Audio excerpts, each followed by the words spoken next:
What was your reaction when you got the part, and why did you want to be part of Star Wars? My reaction when I got the part was pure shock and awe. I wasn't even able to get any other words out, but okay, cool. Just on a Zoom with Deborah Chow. I actually thought I would be auditioning again, but um, yeah, I was super overwhelmed too. Like I know how large Star Wars is and how much it means to so many people, and so coveted. Exactly. So yeah. All right, now tell us a little bit about Reva and the Inquisitors. So a little about Reva. She is dangerous, deadly, fierce. Um, she's a Jedi hunter, an Inquisitor. One of four total, all subordinates of Darth Vader, and they all have their own ways of doing things. And she is serious about her job, and she'll do whatever she has to get the job done. And how did it feel to put on that costume for the first time? Did you feel empowered as Reva? I did. I did. Actually, the costume does a lot of work for you. So putting on the costume for the first time, it just makes you stand a certain way. Um, and also, like, I found myself being really, like, misty at it. I was like, wow, like, I'm wearing a cape. It's crazy. That's great. Yeah. How did director Deborah Chow help you define Reva? Deborah Chow, our director, was really great about inviting me into the process of working on and developing who Reva would be.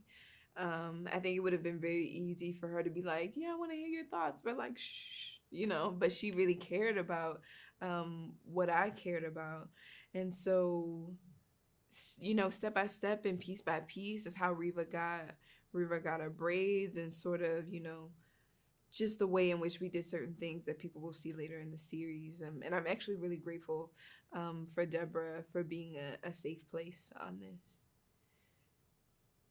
And speaking of Deborah, what kind of set did she have, and how is it working with her and the crew? I always say that, the way a set works and feels is a top down situation, and she leads gracefully, free of ego, and very happy to be there. And she spends so much time, you know what I mean, leading by example around the clock. Even now, as we get closer to it, there are things, that she still has to be in on along the way. And she always shows up.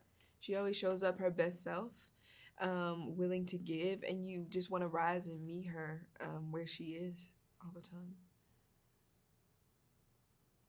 And tell us about working with Ewan McGregor. Working with Ewan McGregor is like super wild. And he's just so gracious and a wonderful human being. He really leads by example as well. He's been doing this a long time, and we only get to do what we're doing today because of the foundation that he laid nearly 20 years ago. And so to be in Star Wars, but to be in Star Wars with Ewan is more than I could have asked for. And what was your training like, and what part of the training did you like the best? Our training was very involved. We had 4 months of training before we ever even touched set.